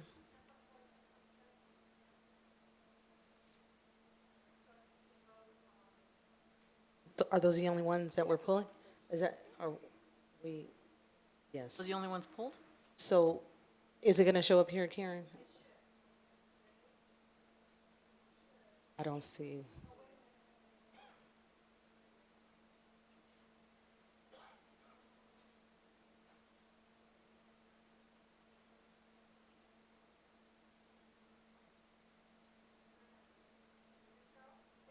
Okay, so, okay, it's on our screen. What item are you So we pulling, need Dr. to- Forrest? 10.16, or, okay, and board, I'll just ask, are there any others to pull from consent calendar? Okay, thank you. So it should have showed up to vote right now on your screen. You see it?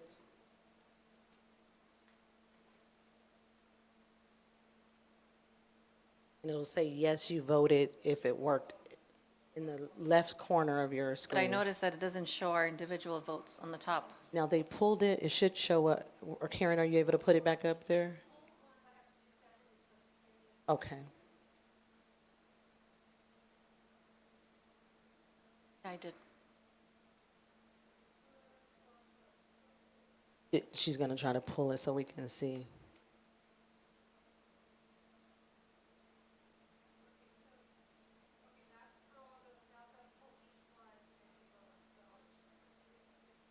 Yes, Dr. Hill is incorrect.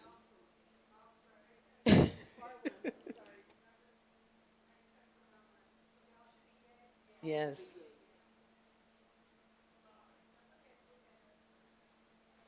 Oh, whoa.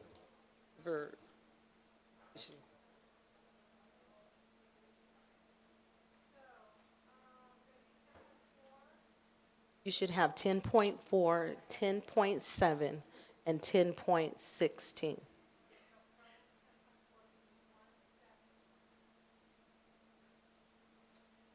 You want me to speak on it in the meantime?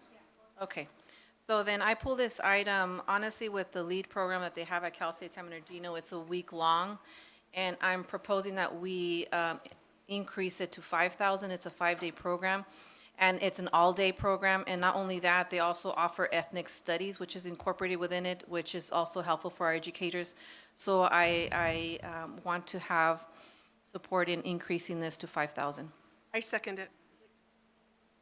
10.4? This is 10.4 for LEAD. For I LEAD, think this Dr. is a Forrest- week-long program, and it's an all-day, week-long program, and it offers support for teachers as well. And I believe that it should be, we should offer more. What is the money paying for? It's the whole, Students or paying for it's employees? for the conference, and it's a whole week conference, and this is here in San Bernardino. And I helped with the ethnic studies last year.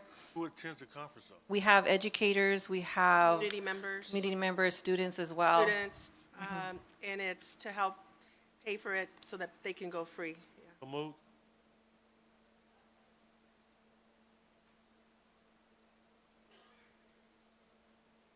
Be attending? Yes, it's a. Okay, because a lot of the presenters and everybody was outside of Cal State, but what did they ask for?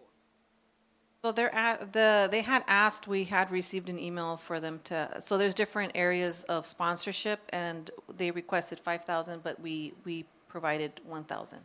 She wants to change it. So they asked for Yeah, 5,000? yes, and How so- did we get to 1,000? Because I think they traditionally have always given, but since there's different sponsorship levels, Maybe we can ask the deputy superintendent. I mean, if they ask for 5,000, I have no problem. okay. Yeah, I think we may have just given, maybe Dr. Bolker, you might know more, but I think we may have just given what we've given every year. We've done Right. this the They last 8 asked for years. more, yeah. Well, I'm not certain, I don't recall, but that may be the case. Yeah, we got the emails. Okay. I don't know, I mean, if they ask for 5,000, that's one thing, I don't remember seeing an email, but I was just wondering, how did it go from 1,000 to 5,000 if they didn't ask for it? Okay, And we're happy to support that. I mean, Okay. It's a great program. thank you. Okay, so I think there's just a motion, And I second it. and you second it? Okay. And Karen, on this one, are we going to be able to vote this through? Okay. It's there, yes. I touched the far one, yeah. Okay, so let's go to the, If you Did it spread go? the screen with your fingers, you can make it larger. Oh, there it is. see it? Okay. Okay. I did touch that. Okay. 10.7, Well, then I also pulled that one. The 10.7, I just wanted some clarification. oh. Oh, he's off the screen. You help him, he got logged out. So just, can we say verbally? Go ahead and say your verbal. Yes, he's off the screen. Okay, it's up there. She got it. Okay, Abigail, you were going? Okay, yeah, so 10.7, I just wanted a clarification. There, it's for hiring an interim or consultant with the warehouse manager.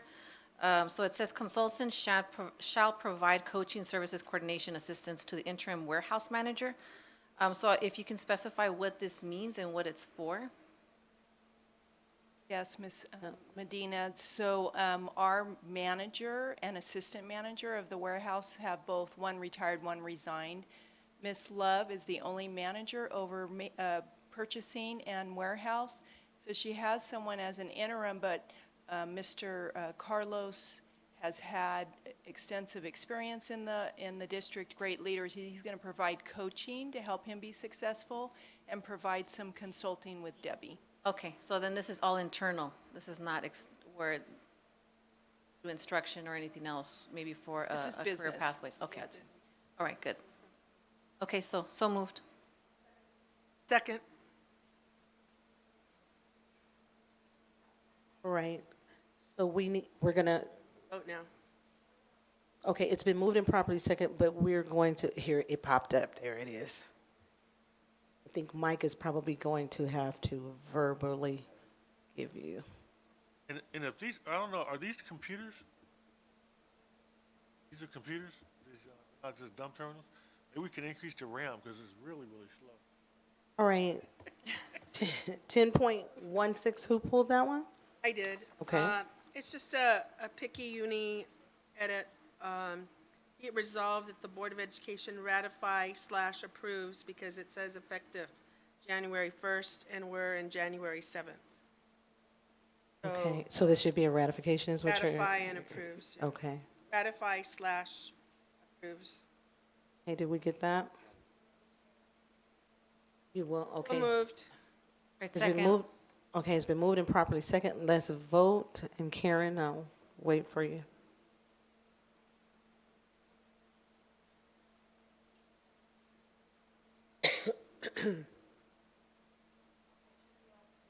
Okay, it should be on your screen.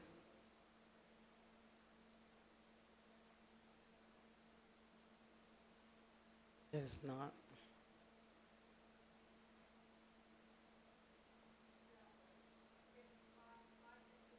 I think Mike is going to have to give a verbal again. Mike, you give us a verbal? All right. Okay, it just kind of, it went away. His went away. Okay, we're now at 11.1, correct?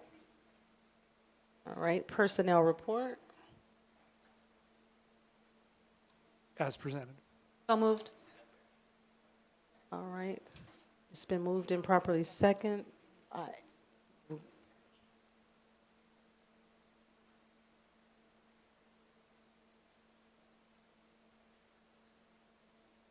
Hasn't popped up yet. No, she has to go back. Oh, she's over there.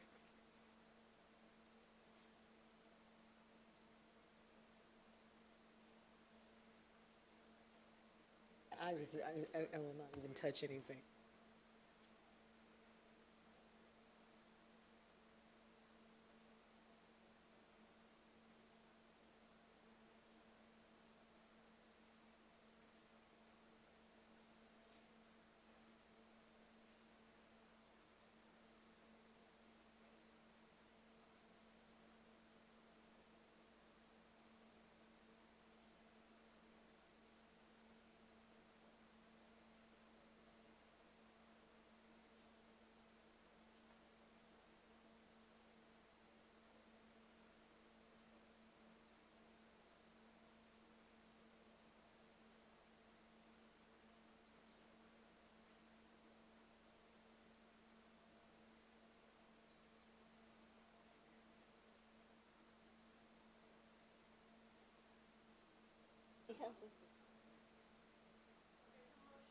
That's 11.1, the personnel report.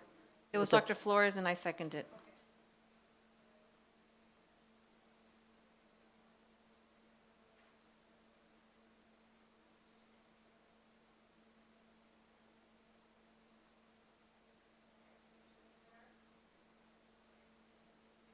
It's there.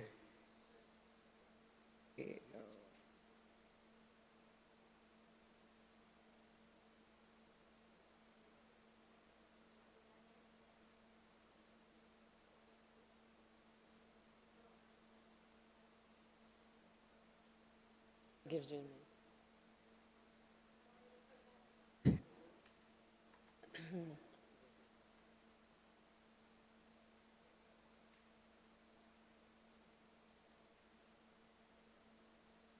Okay, there it is. All right, we are now at item 11.2, adoption of revised board policy. 5116.2, admissions policy for Rodriguez Prep Academy, second reading, educational services. So moved. It's been moved and properly second, so let's vote. Yeah, oh, there it is. Okay, everybody should have it on their screen.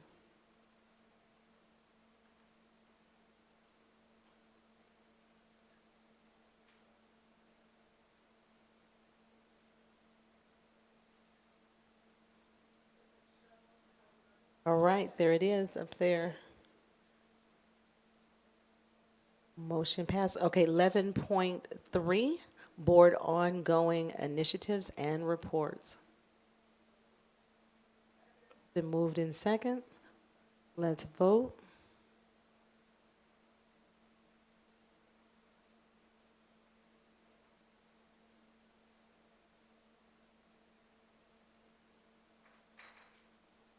Just wait.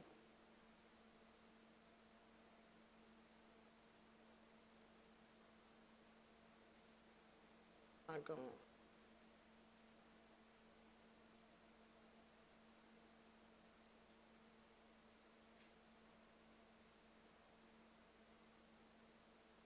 We used to do this with the board up there. Remember the other board that was sitting there? Okay. Remember the...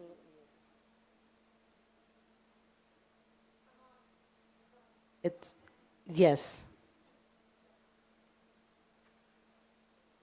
You get, did you get the, it showed it, okay. Okay. Top 10, So moved. okay, let's vote. Okay, we're going, it's gonna pop up. There it is. Only problem is, when you try to look at the document, you can't see it. So, Oh, it's not coming up. so really, the system's way too slow.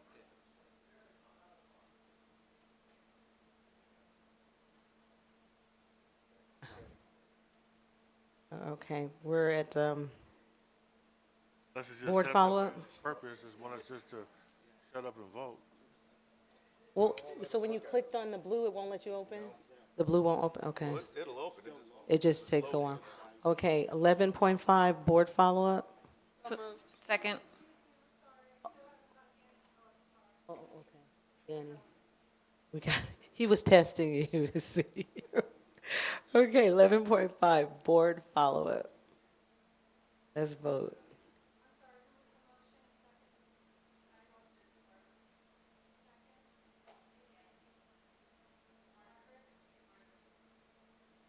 Yes, 11.5.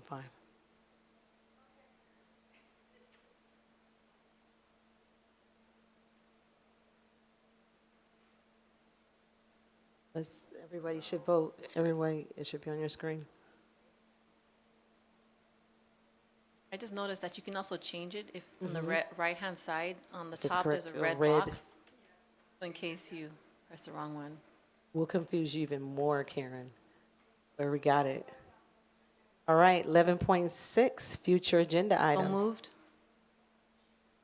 Moved and properly second. All right, let's vote.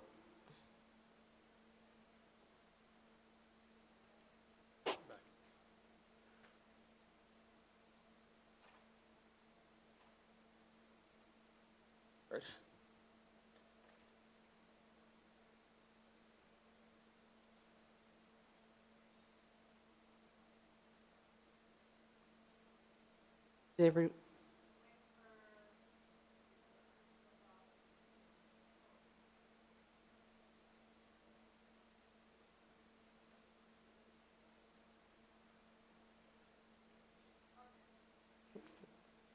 all right, motion passes. Okay, we are now at 12, summary of board requests. Thank you, President Rogers. Board, I have these follow-ups from this evening's meeting. Number one, disaggregate the RFEP data to differentiate between our RFEP students and those with special needs. In terms of that third grade data, disaggregated in terms of stability and mobility rates as well, in terms of students that are at schools for an extended period of time and versus those who move. Provide EL data on the EDL test. Explore funding for the foster. Yeah, EL, No, bilingual kids. bilingual kids. The ELD and the bilingual programs. Thank you, Dr. Flores. Explore funding to restore the foster youth tutoring program. Do an analysis of the calibration between grades and standardized test scores.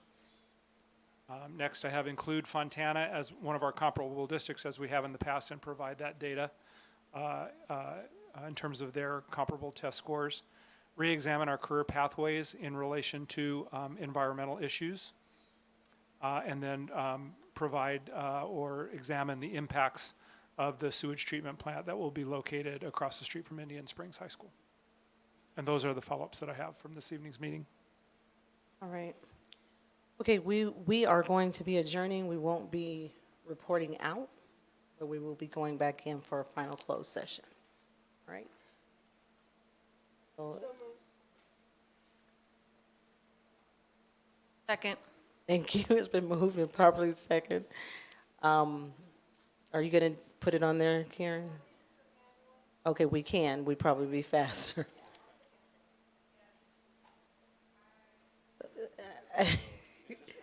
Yes, yes. They did. Yes. Okay. Okay.